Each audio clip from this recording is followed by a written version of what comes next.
l'emploi ne se limite pas au service public. Et d'ailleurs, dans notre circulaire, nous parlons des droits du travail, des droits au travail et pas seulement des droits des salariés. Parce qu'on voit bien qu'il y a une mutation dans le monde du travail et que beaucoup ont envie, sur la base de leurs compétences, de leur dynamisme, ont envie de créer des activités, alors ça s'appelle des start-up, ça s'appelle autre chose. Et donc moi, quand je rencontre des jeunes en particulier ou des personnes en reconversion, qu'est-ce qu'ils me disent? Ils me disent que les banques ne sont absolument pas coopératives. C'est-à-dire que les banques ne veulent pas prendre de risques. Elles prennent des risques des fois dans des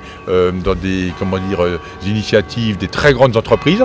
Exemple, avec Areva ou avec des multinationales ou avec des banques. Mais les banques n'aident pas les citoyens et les citoyennes qui veulent créer leur entreprise. Donc je pense que là, il y a un travail à faire pour favoriser les initiatives dans le cadre du règlement du droit du travail et dans le cadre aussi du financement des projets. Alors je ne peux pas aller encore plus loin aujourd'hui, peut-être que Mina peut le faire, mais en tout cas nous avons bien en tête qu'il y a une mutation dans le monde du travail et que cette mutation, elle doit être encouragée à condition que le travail soit justement rémunéré. On a bien en tête, par exemple, l'ubérisation de la société. Et bien ça, évidemment, on ne sera pas de ce côté-là. On sera pour que les travailleurs, pas les salariés, pas uniquement les salariés, les travailleurs qui s'engagent dans des projets personnels, eh bien, ils aient des droits sociaux reconnus, qu'ils aient des droits d'accès au financement de leurs projets reconnus et protégés. Voilà, et pour l'instant, c'est pas le cas. On voit bien qu'il y a une tendance aux petits jobs, à la précarisation des emplois, à l'ubérisation. Et ce n'est pas pour nous une perspective envisageable parce que tout ce qui nous remonte de ces expériences, c'est toujours plus de travail, pas de protection sociale, pas de protection sociale. Je pense par exemple même aux aviateurs sur les low cost qui sont obligés de payer eux-mêmes leur assurance, cotiser eux-mêmes sur leur retraite.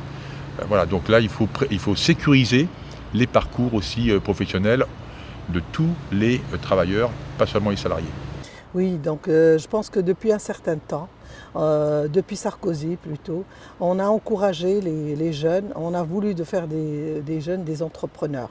Pourquoi? Parce que moi je pense qu'on a cassé l'emploi en France. Quand on pense aux entreprises qui ont bénéficié du CICE, sans aucune contrepartie, c'est-à-dire sans qu'on leur demande de créer des emplois dans ces entreprises, je pense que c'était une grave erreur. C'est 40 milliards donnés gratuitement aux entreprises à partager en dividendes pour leurs actionnaires. Je pense que actuellement, l'image qu'on donne d'une gauche comme la nôtre, je veux dire des gens de gauche, c'est qu'ils sont contre les entreprises. On n'est pas contre les petites et moyennes entreprises qui, elles, créent des emplois, qui sont au plus près des besoins. Quand on voit dans nos quartiers, ce sont les petites boulangeries, les petites épiceries, l'entreprise de travaux publics qui embauche et des plombiers et des maçons et ils recrutent souvent des gens qu'ils connaissent dans leur entourage.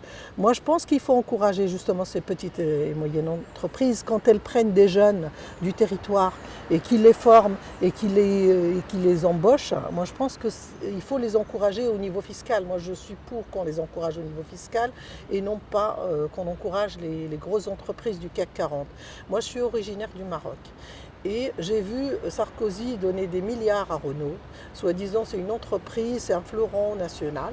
Et donc on a fermé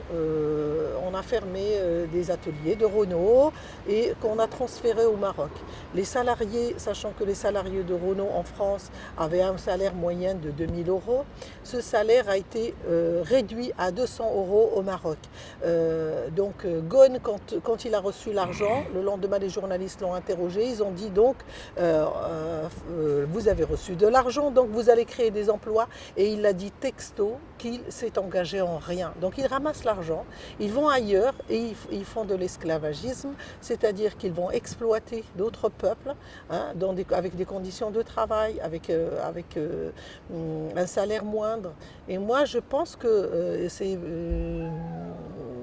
Jean-Luc Mélenchon qui l'a proposé, c'est pour empêcher tout ce va-et-vient, cette évasion fiscale, cette exploitation qu'il faut organiser au niveau international, au niveau de l'ONU, un organisme de surveillance, de bienveillance pour voir un peu pourquoi cet argent par ailleurs, empêcher les gens de faire fuir les capitaux ailleurs, comment dire, éviter les fuites des capitaux et surveiller comment dire, éradiquer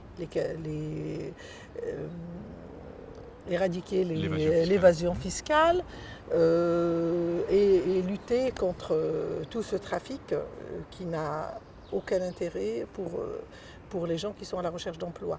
Par rapport à l'emploi toujours, nous on propose, et c'est ce que proposent les syndicats, c'est de réduire le temps de travail sans réduire le salaire. C'est-à-dire que nous on propose 32 heures payées 35. Ça permettrait de libérer du temps, de créer des emplois. Et ça permettrait aussi des gens de bénéficier. Pourquoi le 35 heures a été créé? C'est pour permettre aux gens de faire autre chose que le travail. Des mamans de bénéficier, des jeunes mamans et des jeunes papas de profiter, de voir, grandir leurs enfants, de faire des activités avec eux, permettre aux gens de souffler. Actuellement, on a plutôt une régression par rapport à ça. On nous demande de travailler plus pour gagner moins. C'est le cas des AVS qu'on a rencontrés en face le jour où on déposait notre candidature, on a rencontré des AVS qui faisaient une grève. Et bien ces femmes-là, elles sont payées 20 heures pour travailler 24 heures.